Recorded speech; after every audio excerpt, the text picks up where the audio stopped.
राधे राधे दोस्तों, आप सभी का स्वागत है आपके अपने चैनल पर संदीप भक्ति ज्ञान गंगा में। दोस्तों, आज की इस वीडियो में हम जानेंगे निर्जला एकादशी की सरल पूजा विधि। दोस्तों, ज्येष्ठ मास की शुक्ल पक्ष की एकादशी को निर्जला एकादशी कहते हैं। वर्ष की सबसे बड़ी एकादशी मानी जाती है, तो वीडियो को आप पूरा देखें। इसे सभी कठिन व्रतों में से एक व्रत माना जाता है। एकादशी भगवान विष्णु को प्रसन्न करने के लिए सबसे महत्वपूर्ण होती है। जैसा कि इसका नाम है निर्जला, अर्थात जल की एक बूंद भी नहीं ली जाती, ना ही फलाहार लिया जाता है। सारा दिन निर्जल रहकर यह व्रत किया जाता है। तो दोस्तों, यह पूजन आप घर के मंदिर में भी कर सकते हैं या फिर अलग से चौकी लगा करके इस प्रकार से पूजन कर सकते हैं। उस जगह को अच्छे से साफ कर लें और चौकी बिछा लें। चौकी पर पीला वस्त्र बिछा लें। इस प्रकार से आपको चाहिए लक्ष्मी और विष्णु जी के एक साथ फोटो या प्रतिमा। अगर आपके पास विग्रह है, आप वो भी यहाँ पर रख सकते हैं। साथ में मैं यहाँ पर तिलों का आसन देते हुए ही फोटो को विराजमान करूँगी, माता को विराजमान करूँगी। आप चाहें तो यहाँ पर फूलों का आसन भी दे सकते हैं, क्योंकि एकादशी में चावलों का प्रयोग नहीं किया जाता है। साथ में मैंने एक प्लेट ली है। प्लेट में मैं यहाँ पर गेहूँ ले रही हूँ। आप चाहें तो यहाँ पर कुछ दूसरा अनाज भी रख सकते हैं। मैं यहाँ गेहूँ रख रही हूँ, जो कि मुझे ये दान देना है। इस प्रकार से यहाँ पर मैं रख लूँगी। और ये मिट्टी का कलश है। कलश पे मैंने स्वास्तिक बना लिया है। कंठ में कलावा बांध लिया, साथ में जल भर लिया है, क्योंकि इस गर्मी से राहत देने वाली चीज़ों का ही हमें दान करना है। तो इस प्रकार से आप इस घड़े को तैयार कर लें और यहाँ पर पात्र को ढक देंगे। इसे पूर्ण पात्र माना जाता है। गेहूँ रख देंगे। उसके बाद मैं यहाँ पर पीला वस्त्र ले रही हूँ, जो कि 1.25 मीटर है। आप अपने इच्छा अनुसार 1.25 मीटर, 2 मीटर इस प्रकार से ले सकते हैं। साथ में मैं यहाँ पर ककड़ी रख रही हूँ, क्योंकि जो भी सामग्री हम यहाँ पूजन में चढ़ाएंगे वो गर्मी से राहत देने वाली चीज़ों को ही चढ़ाना है। साथ में दक्षिणा चढ़ा देंगे। आप अपने सामर्थ्य के हिसाब से दक्षिणा चढ़ा दें। इस एकादशी व्रत का पूजन करने से पूरे वर्ष की सभी एकादशियों का पुण्य फल मिलता है। तो इस प्रकार से मैं यहाँ पर तिल का आसन देते हुए गणेश जी को विराजमान कर लूँगी। इस व्रत को 5 पांडव भीम ने भी किया था, तो इसे भीम सैनी एकादशी भी कहते हैं। तो इस प्रकार से जल से शुद्धिकरण कर लेंगे, सांकेतिक स्नान करा लेंगे। अगर विग्रह है तो आप पंचामृत से भी स्नान करवा सकते हैं। और इस प्रकार से पूजा में पीले फूलों का ज़्यादा से ज़्यादा प्रयोग किया जाता है। तो मैं यहाँ फूलों की माला पहना रही हूँ।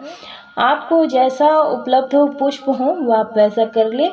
साथ में दीपक को विराजमान करने के लिए मैंने यहाँ पर फूल लिए हैं। फूलों का आसन देते हुए मैं यहाँ तिल के तेल का दीपक जला रही हूँ। आप चाहें तो शुद्ध देसी घी का भी दीपक जला सकते हैं। यदि आप सभी एकादशी नहीं कर पा रहे हैं तो इस एकादशी को आप जरूर से करें, बहुत ही पुण्य प्राप्त होता है। तो सबसे पहले हम गणेश जी को चंदन से तिलक कर देंगे, क्योंकि सबसे पहले गणेश जी का ही पूजन होता है। सर्वप्रथम सुबह एकादशी में जल्दी उठकर स्नान आदि कार्यों से निवृत्त होकर के स्वच्छ वस्त्र धारण करें। आप इस पूजन को घर के मंदिर में, मैंने जैसा कि आपको पहले ही बता दिया है, आप वैसा करें। साथ में गणेश जी को दुर्वा अर्पित कर देंगे, पुष्प अर्पित कर देंगे। जो भी आपके पास फूल उपलब्ध हो आप वो चढ़ा सकते हैं। आप चाहें तो यहाँ अष्टदल भी बना सकते हैं, जैसा कि मैंने बताया। दोस्तों, गर्मी का सीजन शुरू हो जाता है और कुछ सजी ठंडी चीज़ों का ही प्रयोग किया जाता है, तो आप ऐसा कर सकते हैं। जैसा कि ककड़ी, खीरा दान किया जाता है, तो घड़े को आप जल से भरकर रख लें। इस प्रकार से हम विष्णु जी को कुमकुम से तिलक लगा देंगे, माता को भी कुमकुम से तिलक लगा देंगे। साथ में पुष्प अर्पित कर देंगे। पुष्प आपको पीले ही अर्पित करने हैं। जो भी आपको मिल जाए पीले फूल आप वो जरूर से अर्पित करें। दोस्तों, इस पर आप जो मैंने कलश रखा है, आप यहाँ पर अशोक के 5 पल्लव भी लगा सकते हैं।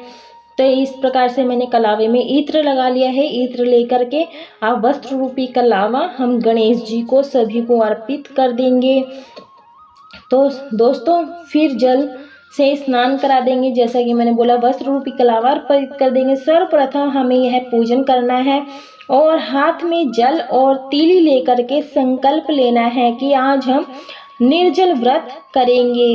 उसके बाद हम यहाँ पर जनेऊ अर्पित कर देंगे और फिर सूर्य देव को अर्घ्य देना है। उसके बाद ही इस पूजन को करना है। तो इस प्रकार से हम दीपक का भी पूजन कर लेंगे। यहाँ पर चंदन से 7-8 टिकियाँ चंदन की यहाँ पर लगा देंगे, चंदन रोली की इस प्रकार से लगा देंगे और मन ही मन में पूजा के दौरान ओम नमो भगवते वासुदेवाय मंत्र का उच्चारण करना है। आप चाहे तो ओम लक्ष्मी नारायणाय नमः मंत्र का भी उच्चारण कर सकते हैं। और इस प्रकार से हम सभी को तिलक लगा देंगे और दीपक का भी पूजन कर लेंगे, पुष्प अर्पित कर देंगे यहाँ पर दीपक को भी। उसके बाद हम इस प्रकार से धूप दीप दिखा देंगे। दोस्तों धूप जलाना बहुत ही शुभ माना जाता है क्योंकि इससे वातावरण सुगंधित हो जाता है और साथ में भगवान को सुगंध में रहना बहुत ही पसंद होता है। तो दोस्तों इस प्रकार से धूप दीप दिखा देंगे। दोस्तों खुद निर्जल रह करके कहीं कहीं मीठे शरबत का भी भंडारा लगाया जाता है। एकादशी का व्रत जरूर से पढ़ें और इस प्रकार से हम दीपक को भी तीली अक्षत अर्पित कर देंगे सभी को इस प्रकार से, और ये करना जरूरी होता है। दोस्तों जो यह एक निर्जला एकादशी का व्रत होता है, कई लोग सूर्यास्त के बाद कुछ खाते पीते नहीं हैं, तो हल्दी का प्रयोग जरूर से करें इस पूजन में। और कहते हैं कि वो सूर्यास्त के बाद भोजन जल अन्न ग्रहण नहीं करते हैं दशमी तिथि से। तो आपके यहाँ जैसा होता हो आप वैसा कर सकते हैं। अगर आप पूरा दिन जल नहीं पीना चाहते हैं, साथ में हम यहाँ पर गुलाल अर्पित कर देंगे सभी को। तो आप सुबह ब्रह्म मुहूर्त में उठ करके, जैसे हम करवा चौथ वगैरह का पूजन करते हैं तो सुबह सुबह हम पूजा आदि करने के बाद जल ग्रहण कर लेते हैं, उसके बाद हम व्रत रखते हैं। आप ऐसा भी कर सकते हैं। दोस्तों आप ये पूजा निर्जल रह करके भी कर सकते हैं। ओम नमो भगवते वासुदेवाय मंत्र का उच्चारण आप जाप करें, विष्णु सहस्त्र नाम का पाठ करें, श्री सूक्त का पाठ करें। आज के दिन गणेश जी का भोग हमने अलग से रख दिया है क्योंकि हमें तुलसी पत्र डालना होता है भगवान विष्णु के भोग में। तो यहाँ जल का लोटा मैंने अलग से रख दिया है, भोग लगा दिया है। उसके बाद मैंने तुलसी पत्र डाल के यहाँ पर जो भी आपको फल मिल जाते हो ऋतु फल, वो आप अर्पित कर सकते हैं। आप हो सके तो विष्णु जी को केला जरूर से भोग लगाएं। तो मेरे पास केला नहीं था, मैंने नहीं चढ़ाया। जो भी आपके पास उपलब्ध हो आप चढ़ा सकते हैं। यहाँ पर मैं मेवी की मिठाई का भोग लगा रही हूँ। तुलसी पत्र आप जरूर से डालें, तभी भगवान विष्णु ग्रहण करते हैं क्योंकि भगवान विष्णु को तुलसी अति प्रिय होती है। हो सके तो आज के दिन आप तुलसी पूजन जरूर से करें। जल का भोग लगा देंगे, जल के लोटे में भी। और मंजरी, आज के दिन मंजरी जरूर से चढ़ाएं, तुलसी मंजरी पत्तों से ही, इससे भगवान अति प्रसन्न होते हैं। और साथ में हाथ में तिली ले लेंगे और पुष्प ले लेंगे साथ में। और इस प्रकार से हमें निर्जला एकादशी की व्रत कथा पढ़नी होती है, सुननी होती है। जो मैंने कथा के वीडियो मैंने अलग कर दिया है वो आप ज़रूर देख लीजिएगा, उसका लिंक मैं डिस्क्रिप्शन में आपको दे दूँगी, आप वहाँ जा कर के कथा सुन सकते हैं। तो इस प्रकार से जो मैंने अक्षत लिए हैं ये सब भगवान के चरणों में यहीं पर छोड़ देंगे। दोस्तों इस प्रकार से हमें अब करनी है कपूर से आरती। आप चाहें तो जो दीपक प्रज्वलित किया है आप उससे भी पूजन आरती कर सकते हैं।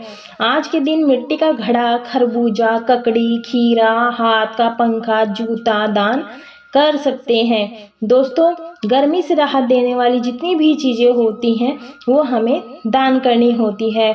खुद निर्जल रह करके दूसरों को ठंडा पानी पिलाएं, शरबत पिलाएं। गर्मी से राहत प्रदान करने वाली वस्तुओं का आप अपनी शक्ति अनुसार दान करें।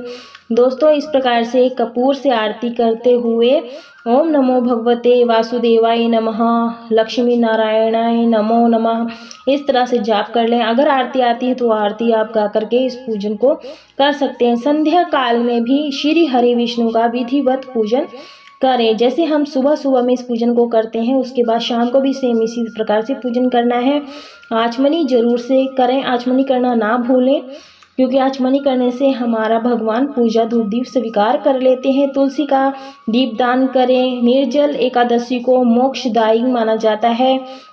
यह एकादशी इंद्रियों को नियंत्रण करने में विशेष होती है। जब हमें प्यास लगती है तो हम अपनी इंद्रियों को जल तक नहीं देते, तो बहुत ही विशेष होती है और बड़ा दिन होता है, तो इसका धन लाभ अवश्य उठाना चाहिए। अब एकादशी के दिन जल से भरा हुआ घड़ा, खरबूजा, दक्षिणा, वस्त्र, इनको सभी को दान करना है किसी ब्राह्मण को द्वादशी के दिन। फिर अपने व्रत का पारण जल से ही करना है। तो इस प्रकार से हमारी एकादशी बिल्कुल सरल विधि है और फलों का आप दान कर सकते हैं, आप परिवारजन में बांट सकते हैं। जल पीकर ही अपनी निर्जला एकादशी का पारण करें। आशा करती हूँ आपको यह वीडियो पसंद आई होगी। अगर वीडियो पसंद आई है तो वीडियो को लाइक शेयर करना ना भूलें। कमेंट बॉक्स में जय लक्ष्मी नारायण विष्णु नारायण जरूर से लिखे। मिलते हैं, तब तक के लिए राधे राधे दोस्तों।